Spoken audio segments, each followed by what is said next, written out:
बिल्कुल देखिए, पंडित अनिरुद्धाचार्य को लेकर जो लोग हैं वो काफ़ी उनकी कथाओं को सुनते हैं, लेकिन जिस तरीके से उनका बीच बीच में जो बयान आता है खास करके युवतियों के लिए, वो कहीं ना कहीं उनको लेकर काफ़ी उनके प्रति रोष जो है वो दिखाई देता है। हमारे साथ बिलासपुर की कुछ युवतियां हैं, लड़कियां हैं, उनसे भी बात करेंगे। किस तरीके से देखते हैं आप इस बयान को और क्या लगता है कि ये बयान सही है? नहीं, मेरे ख्याल से तो ये जो बयान है वो बिल्कुल भी सही नहीं है।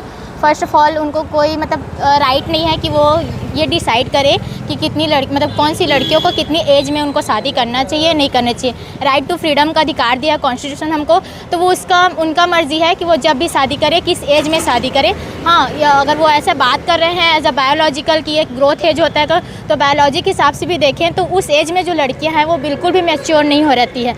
तो इमेच्योरिटी में आप एक ऐसे रिश्ते इमेच्योर में आप इस ऐसे रिश्ते में आप उसे ढकेल रहे हो जहाँ पे उसको नई चीज़ें होंगी, नई परिस्थितियाँ होंगी, वो कैसे ढालेगी अपने आप को उस स्टेज में? उसको खुद समझ में नहीं आता, उसकी बॉडीज़ में इतने चेंजेस होते रहते हैं, उसको अपना खुद का होश नहीं है, पूरी फैमिली को, इंटायर फैमिली को कैसे संभालेगी? तो ये तो बिल्कुल गलत है। कि उनका ये कहना है कि अगर कम उम्र में शादी कर लेते तो वो परिवार को अच्छे से समझने लगेंगे, जो बाकी जगह जो जिस तरीके से बात निकल कर आती है सीधे तौर पे कहा मुँह मारती हैं, तो इसको किस तरीके से देखती है?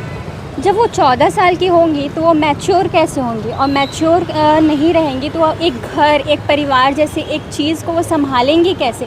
खुद बच्चे रहेंगे, बच्चे में हम बिल्कुल समझ नहीं रहता, हमको खिलौने, खेलना, ये सब ही ऐसी चीज़ें रहती हैं। पुराने ज़माने में साधन नहीं थे, सुविधा नहीं थी, इस वजह से लोग परिपक्व हो जाते थे। लेकिन अभी हमको बहुत सारी सुविधाएं मिल चुकी हैं, तो हमारी मैच्योरिटी उस लेवल तक नहीं गई है, तो ये तो सरासर गलत है। और ये कथावाचक जिसको पूरा देश सुनता है, क्या लगता है कि इस तरह का बयान सही है? नहीं, बिल्कुल भी नहीं सही है, बिल्कुल भी सही नहीं है।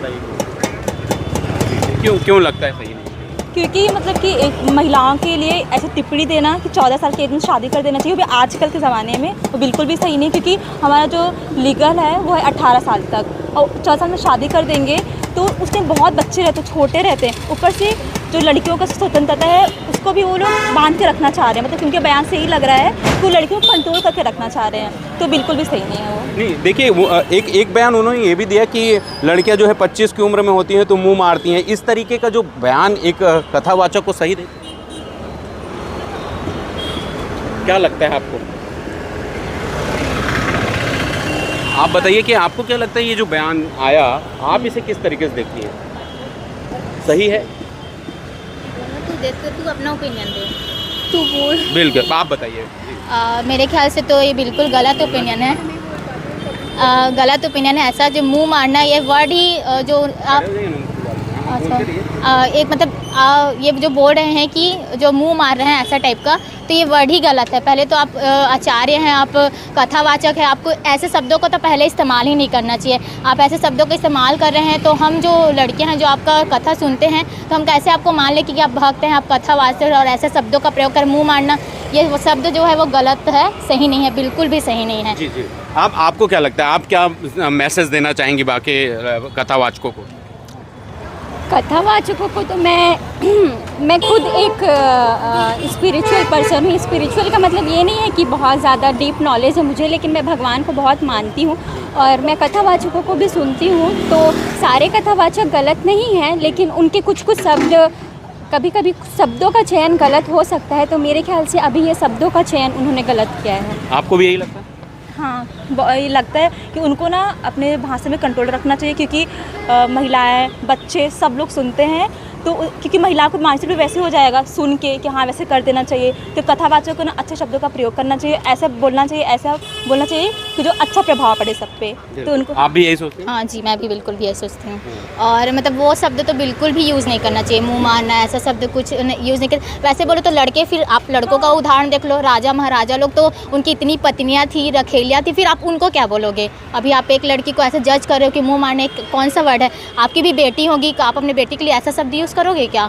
तो आप एक पूरे इंटायर भारत को आप रिप्रेजेंट कर रहे हो, बच्चियों को रिप्रेजेंट कर रहे हो, आप उनके लिए ऐसा पॉइंट ऑफ व्यू रखते हो, फिर कैसे हम आपको सुने कि आपकी बातों को सच माने कि आप हमारे लिए अच्छा सोचते हो करके। बिल्कुल, देखिए जो बिलासपुर की युवतियां हैं, पढ़ने वाली ये जो छात्राएं हैं, इनका सीधे तौर पे ये कहना है कि जिस तरीके से अनिरुद्धाचार्य ने जो बयान दिया वो वाकई में अपमानजनक है युवतियों के लिए।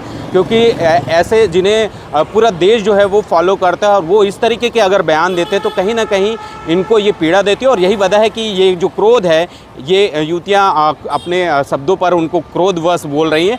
लेकिन देखना ये है कि जब इस तरह के कथावाचकों को पूरा देश फॉलो करता है, उनकी कथावाचकों को सुनता है और जब इस तरीके से अमर्यादित शब्दों का जब कहीं प्रयोग होता है तो निश्चित रूप से सवाल खड़ा होना लाजमी है। जी।